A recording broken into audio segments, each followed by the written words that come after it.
My name is Jess, and I live in Clarkston, and I actually work in the field of behavioral health. I'm in graduate school currently for my master's in educational psychology, which is the field of psychology that's based around how humans learn and studying how humans develop ideas.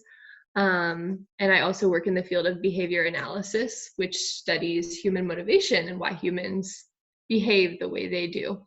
But whether it has been taking piano lessons, drawing classes, or developing a love for writing, creating has always been a healthy outlet for me. So I'm going to talk about art as self-care.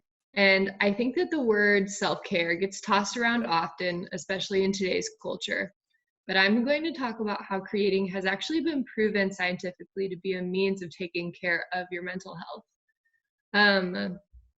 So I can't see you all right now, but by a show of hands, how many of you have felt anxiety in the past 2 months? Be Yes. honest. Um, Maybe it is the stress that you feel in the depths of your stomach as you turn on the news. Maybe it is the stress that you feel in your brain as your thoughts race about what could possibly go wrong, what else could possibly go wrong in the world. Maybe you feel stress as your hands shake with nerves or you have sweaty palms. Maybe you feel stress as your heart feels like it's beating so fast it's about to jump out of your chest. The good news is that all of those feelings are completely normal and that they are completely, they're God-given responses as a means of helping our bodies protect themselves. Our bodies have an incredible ability to release hormones called adrenaline, cortisol, and norepinephrine. And when we are under a perceived threat or sense danger, we release those hormones. If you've ever heard of fight or flight, those hormones are the cause of it. Our bodies are constantly producing stress hormones as a means of protecting us.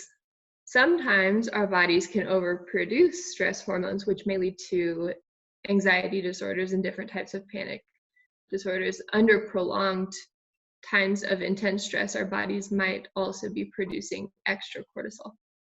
So what does this have to do with art?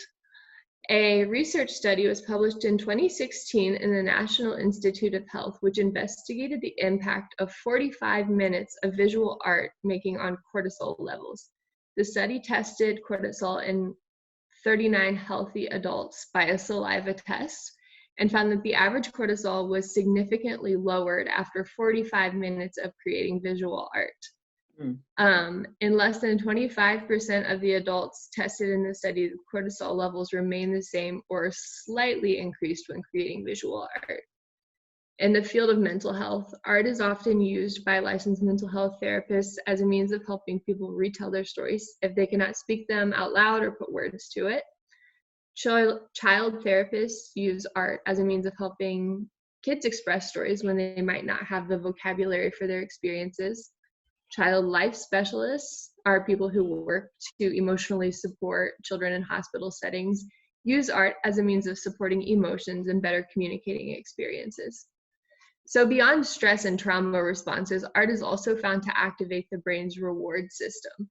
For this study, it should be noted that everyone who participated was a self-identified artist or creative.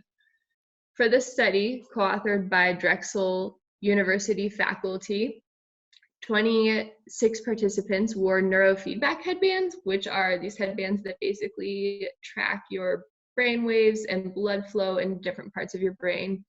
So for 3 minutes each, the participants colored in a mandala, doodled within or around a circle marked on a paper, and had a free drawing session.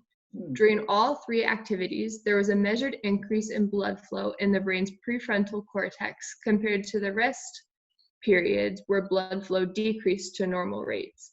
The prefrontal cortex is related to regulating our thoughts, feelings, and actions.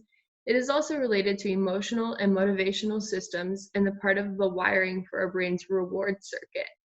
So seeing increased blood flow in these areas means a person is experiencing feeling things related to being rewarded. All that to be said, when we talk about art as self-care, we are talking about intentionally taking time out of our day with the understanding that we are caring for our bodies in a very tangible way. While each of these studies were more geared towards visual art, creating has always been a means for me to feel more grounded in times when I feel my body overproducing those stress hormones or am feeling a larger amount of anxiety. So before I finish, I want to do a little group activity, Nice. Something that is used as a tool for those who struggle with anxiety and feeling ungrounded is a technique which causes one to stop and observe the environment around them by asking themselves, what do I see? What do I taste? What do I hear? What do I feel? What do I smell? So it basically uses your 5 senses and brings attention to each of those senses. So, Love it. well, that is all that I have. That's awesome. Thank you. Yeah, thanks, Jess.